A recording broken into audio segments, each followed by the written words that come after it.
Vamos ver o que tem. Quem é antigo, o Assis, o pessoal que tá aqui, a galera das antigas, do Terça Livre, sabe de tudo isso. Mas talvez você, que tem chegado agora, não saiba o que verdadeiramente era o MBL, por que ele ganhou força, como ele cresceu e como ele foi cooptado e sequestrado por Renan Santos e Kim Kataguiri. Então, pausa. Pro pessoal poder... Peraí, deixa eu entender. Então ele tá falando que o MBL cresceu e foi sequestrado pelo Renan Santos.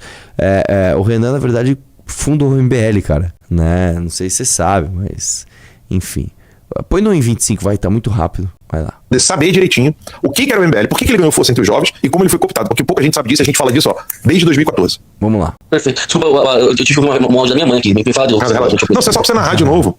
Porque o pessoal, eu quero que faça um corte disso. Você explicar como o MBL começou, por que ele ganhou força e como ele foi sequestrado por Renan Santos e Kim Kataguiri. Vamos lá. Como é que ele começou? O MBL começou... Bom, vamos fazer uma digressão um pouco mais antiga, né? Como é que os movimentos de rua começaram? Começaram lá em 2013, né? Com as chamadas jornadas de junho. Aí, dá pra fazer uma análise, dá pra fazer alguns programas a respeito disso. Errou. Mas quem não se lembra dessa época, né? Teve aquelas manifestações. E nessas manifestações, que originalmente era uma manifestação... Eram manifestações da esquerda, né?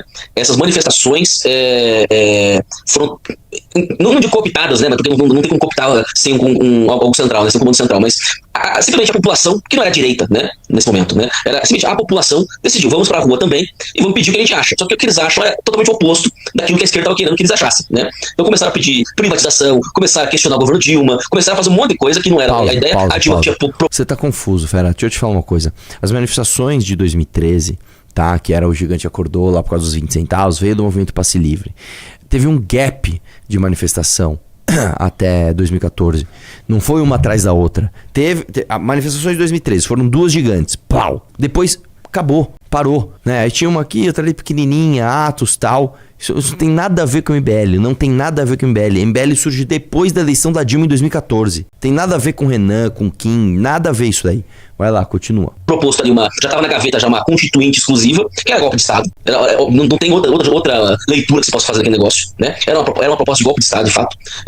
Viu que opa, não foi pro lado que eu queria, já tirou essa história da Constituinte pra trás, e enfim, o resto, né, muita gente conhece, virou algo já tradicional da direita, ou na anti-esquerda, como você quiser, né, a massa estava meio amorfa ainda, né, mas virou algo tradicional ir pra rua protestar, né. No final de 2014, houve a reeleição da Dilma, uma reeleição estranha, mas que era uma eleição que estava ali Dilma e Aécio, né, então era mais do mesmo, né, 2014, ainda o Teatro das Tesouras acontecendo, né. Enfim, em algum momento surge, agora não vou saber exatamente precisar em que momento, mas no final de 2014 surge o MBL, o Movimento Brasil Livre. Nessa época o Kim Kataguiri, ele era um personagem da internet, né? Tinha o canal dele, ele fazia alguns hangouts, ele até colava algumas vezes, né? Já tava colando lá com a figura do Olavo, mas era um cara que sempre falou de economia, não falava de outras coisas, não falava de conservadorismo. Porque teve momentos em que ele apareceu no Pânico lá do Emílio Suíta, e ele destaca, não sou conservador, eu sou liberal, né? Ele deixou bem claro. Então, a linha dele era o liberalismo. Nessa época, quem criou o MBL, o Movimento Brasil Livre, foi um cara chamado Paulo Batista. Paulo Batista é um cara muito liberal, né? O cara manja muito economia. Meu Deus do céu, cara. Deixa eu explicar pra você quem era Paulo Batista. Paulo Batista foi um cara que o irmão do Renan, tá? Fez campanha para ele ser deputado estadual, isso sei lá em que ano, acho que foi para 2014. Tem nada a ver com o MBL, cara. O Alexandre Santos, né, fazia vídeos pro Paulo Batista. O Paulo Batista não tem nada a ver com criação, fundação do MBL, não tem nada a ver. Tem nada a ver. E o Kim Kataguiri nessa época tava fazendo campanha na internet pra um outro cara, pra um concorrente. Tem nada a ver. Vai lá, continua. Porém, é um cara que é um cara conservador. É um cara do nosso time, né? Eu gosto filho de pastor, evangélico, cristão. Exatamente, um cara cristão, um cara conservador. Ele acho que não é pastor, mas ele fala na igreja dele, então, enfim. Não, o pai dele era pastor. O pai dele era pastor, acho que o pai dele é pastor, exatamente, né? E aí o MBL surgiu nesse ambiente, né? Com o Paulo Batista. E tava muito bem, né? Obviamente o Paulo Batista, né, começou a angariar outras pessoas dentro do MBL. O MBL começou a crescer, né? Teve ele cresceu bastante no Nordeste também, eu lembro dessa época, né? O MBL do Nordeste cresceu. Em algum momento, e aí eu não me lembro, eu vou dizer pra você que eu não me lembro da explicação, mas o Paulo Batista ele foi retirado pelo Renan Santos, e o Renan Santos e o Kim Kataguiri tomaram o MBL. Pausa, você tá viajando. Pausa! Não tem nada a ver isso daí, velho. Tem nada a ver isso daí. Você tá inventando isso. Você está inventando. Deixa eu te falar uma coisa. O MBL surgiu com o Renan. Eu nem conheci o Renan nessa época, tá? Isso aqui é história que eu sei. Inclusive, isso está no livro, né? Do MBL. Alguém marcou uma manifestação na Paulista, alguém fez uma página no Facebook marcando uma manifestação na Paulista, e aí o Renan percebeu isso logo depois que a Dilma foi eleita, que a manifestação não tinha dono, que ninguém avisou a polícia, que ninguém tinha feito como deveria ser feito. Aí o Renan Santos foi lá e pegou a manifestação e colocou o nome dele, tá? Então não tem nada a ver com o que você tá falando, cara. Você só inventou isso daí. Continua. Fazer um trabalho na periferia para ensinar jovens como criar pequenos negócios e lutar contra a força do Estado, ensinando sobre teoria de mercado, ensinando jovens o porquê que a economia liberal era tão boa, só que o Paulo Batista fazia campanha pró-vida. E aí isso foi inadmissível pro Renan Santos e pro Kim Kataguiri. E essa foi uma das maiores tretas deles com a gente, Nossa, lá cara. em 2015. Ele só inventou isso. Você tirou da sua bunda isso, você só inventou isso. Vai lá. Porque nós queríamos falar do Foro de São Paulo e da Agenda Pró-Vida nos caminhões, das manifestações. Eu estive, por exemplo, junto com outras pessoas, à frente da primeira manifestação do MBL no Rio de Janeiro, dia 12 de março, 12 ou 15. Eu não lembro se foi 12 ou 15 de março de 2015. 15 de março. 15, né? Então, 15 de março de 2015, eu estava no caminhão, foi de lá que eu soltei o grito que depois espalhou pelo Brasil inteiro, a nossa bandeira nossa bandeira jamais será vermelha, e eu vim de graça. Porque eu falei, pessoal, tô vindo lá de Mongagudo, Nova.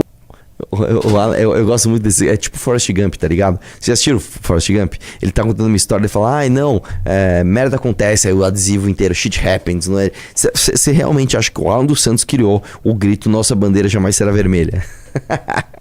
Ele inventou o grito Eu vim de graça. Deixa eu falar, o Alan dos Santos era um bobo, cara. Ainda é, até hoje, né? Mas era um tontinho, olavista, que acreditava em intervenção militar. Ninguém levava o Alan a sério, cara. Ele era um bestinha ali que, tipo, né? Coitado, né? Vai lá. No Iguaçu, eu morava em Comendador Soares, no Iguaçu, conhecido como Morro Agudo. Eu falei, ó, eu vim de graça. Aí quem mais veio de graça? Aí a gente gritou e ficou aqui, o Brasil inteiro gritando, né? Eu vim de graça e a nossa bandeira jamais será vermelha. Tá bom.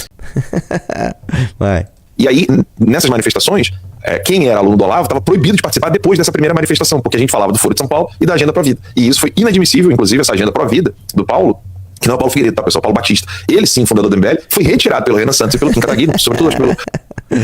Vou falar uma coisa, se o Paulo Batista é o verdadeiro doador, fundador do MBL, assim como vocês disseram que o Alexandre Frota era, por que então ele não brigou pela marca? Ou então mais, se ele era o verdadeiro fundador, se ele era uma pessoa que tinha legitimidade, né, da liderança daquelas pessoas, por que ele não fundou outro movimento então? É simplesmente, todo mundo é fundador do MBL, né? Depois que o negócio dá certo, todo mundo é fundador. Deixa eu te falar uma coisa, cara. Se por acaso aquela briga do Alexandre Frota a gente tivesse perdido e o Alexandre Frota pegasse a marca MBL, ninguém do MBL ia continuar no MBL. Todo mundo ia falar, tudo bem, Renan, Kim, Arthur, Alexandre, Pedro, qual que é o nosso novo movimento? Sei lá, vai chamar Movimento Ana Livre. Todo mundo ia fazer parte do Movimento Ana Livre. A liderança ela é espontânea, cara. Você não tem uma contratação, você não tem um contrato de trabalho, você não tem não tem nada disso, cara. Vocês só inventam essas coisas, né, cara? Vai lá, continue aí. O Kim ainda era bem menininho. O Renan Santos é quem realmente tomou a frente e roubou o movimento do Paulo. Roubou. Perfeito. E aí, em algum momento, né, o Kim começou a se projetar, né, a história da marca, né, que o texto falou, né, porque ele começou a se promover pessoalmente, e exemplo de promoção pessoal é a tal daquela marcha pela liberdade, né, que você tinha a população engajada nas ruas, já se organizando nas ruas mesmo, né? Mudando o eixo, obrigando os políticos a irem até São Paulo e Rio de Janeiro, né? O que eles fazem? Eles desmobilizam essa estrutura toda, desmobilizam a população que estava se engajando fim de semana após fim de semana para manter uma manifestação permanente, e eles começam a marchar e a pé até Brasília. Pausa aqui. Isso aqui eu vou te falar qual que é essa treta, tá? O Olavo de Carvalho falou que não tinha que ter impeachment. O Olavo de Carvalho não tem que ter impeachment. O Olavo Carvalho falou o seguinte: vocês têm que ficar em São Paulo e principalmente no Rio, que é onde a maior parte das Forças Armadas estão, para que você faça com que as Forças Armadas tirem a Dilma do poder na base do fuzil. Essa era a tese desses idiotas, entendeu? E a MBL falou, não, a gente vai marchar até Brasília porque a gente vai fazer uma operação para virar voto e deputado e tirar a Dilma democraticamente do poder. Aí eu gosto que eles falam o seguinte: não, eles desmobilizaram as pessoas. Deixa eu ver se eu entendi. Então existe uma massa de pessoas ali, de forma orgânica e natural, né, se mobilizando para ir na tese do Olavo de pedir golpe militar. Aí o Renan Santos desmobilizou. Ele fez o quê? Ele chegou para pessoas, estejam desmobilizadas, cada um para sua casa. O Renan me desmobilizou. As pessoas foram embora para casa. Cara, se você, Alan, foi o fundador do grito Minha Bandeira Jamais Será Vermelha, eu vim de graça. Se as pessoas estavam se mobilizando, quem é Renan Santos na fila do pão, irmão? Por que você não continuou? Você tinha o Paulo Batista, o grande líder, né? Por que vocês não fizeram o movimento de vocês e conseguiram impeachment? Aliás, conseguiram a intervenção militar lá em 2014, 2015? Por Por que vocês não fizeram isso? Não, a culpa é do MBL porque o Renan desmobilizou. Não, cara, o Renan simplesmente ele marchou pra Brasília contra o PSDB, inclusive. Né? Pra quem não sabe, o PSDB não queria protocolar um pedido de impeachment. É muito ridículo, né, cara? Vamos lá. Continua, deixa eu ver o restinho. Né? Uma promoção pessoal. Pra chegar lá e fazer o quê? Entregar um pedido de impeachment pro Eduardo Cunha, que obviamente sentou em cima. Mas naquele momento, aí você teve revista procurando o Kim, colocando a revista internacional, acho que a Times. Pausa aqui.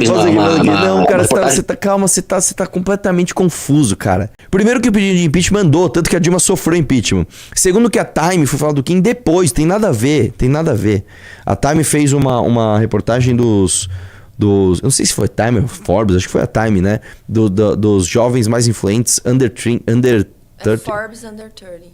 Forbes Under 30, tipo das pessoas mais influentes abaixo dos 30 anos, né? Se não me engano tinha Felipe Neto também, tinha um monte de pessoas. Então você tá todo confuso aí, cara. Você não tá sabendo nem colocar as coisas nas datas corretas. Deixa eu ver o finalzinho. Valeu a pena ver esse vídeo, eu gostei. Sobre o Kim Kataguiri, né? O jovem que comanda as multidões do Brasil, né? Sabe, um negócio assim, esquizofrênico, né? Esquizofrênico, os caras acharem realmente que o povo tá vindo pra rua porque o Kim pediu. Sabe, um negócio assim maluco, realmente maluco, né? Mas é nesse momento que aí o MBL se consolida, né? E começa a se consolidar como uma disputa com o Jair. E eles em momento algum, Que Jair, fera, pausa essa aqui. mentalidade de... Que Jair? O Jair nem existia essa época. O Jair era um deputado corporativista, tá? Fala, meus queridos, aqui quem fala é o Alan do canal Inevitável Cortes, e no meu segundo mês postando cortes aqui no YouTube de figuras do Partido Missão e do MBL, eu faturei cerca de 25 mil reais, ou um pouquinho mais de 4 mil dólares. E se você tem interesse em estar criando seu próprio canal de cortes, eu preparei um treinamento 100% focado, mostrando passo a passo pra você estar conseguindo fazer seus cortes de figuras do Partido Missão e do MBL. Pra acessar o treinamento é só clicar no primeiro link da descrição ou ler o QR Code que tá aparecendo aqui no meio da tela agora. Que não fez absolutamente nada pelo impeachment. Ele nem fez nada pelo impeachment, como também não fez nada pela articulação olavista de ter um golpe de Estado. Ele não fez nada. Nada. O Jair Bolsonaro não fez nada. Me mostra um vídeo aí contundente do Jair Bolsonaro na época do impeachment. Me mostra aí, ele não fez nada, cara. Nada. Sabe o que ele fez? Ele apareceu na fotinho lá com o Eduardo lá pra fazer o izinho de impeachment junto com o Eduardo Cunha, né? Foi isso. E aí o Eduardo Bolsonaro, quando viu o acampamento, ouviu a marcha, alguma coisa assim, falou: se vocês quiserem dormir no apartamento funcional, dorme lá. Inclusive o Riso dormiu na mesma cama que o Eduardo, né? Que era um idiota também, não tá fazendo porra nenhuma. Vamos lá. Nós somos a verdadeira direita. E o Jair Bolsonaro tá roubando nosso protagonismo, se instalou no MBL de um modo que até hoje não saiu. Não vai sair nunca, porque é do caráter deles. Até hoje, o Kim quer, porque quer. O Kim Kataguiri, o Renan Santos, eles querem, o sonho deles é que o partido deles, o Missão, etc., né, seja o partido da direita no Brasil. Quem é antigo, Pausa. o Assis, o pessoal Que que tá grande aqui. denúncia, cara. Você realmente acha que... Cara, você surpreendeu muita gente. Vocês querem que a Missão seja a direita brasileira? Nossa, cara. Pô, como é que você revela uma coisa dessa sobre a gente, velho? Nossa, que coisa ridícula, né, cara? Gostou do vídeo? Não esqueça de deixar o like e se inscrever no canal. Te vejo no próximo vídeo.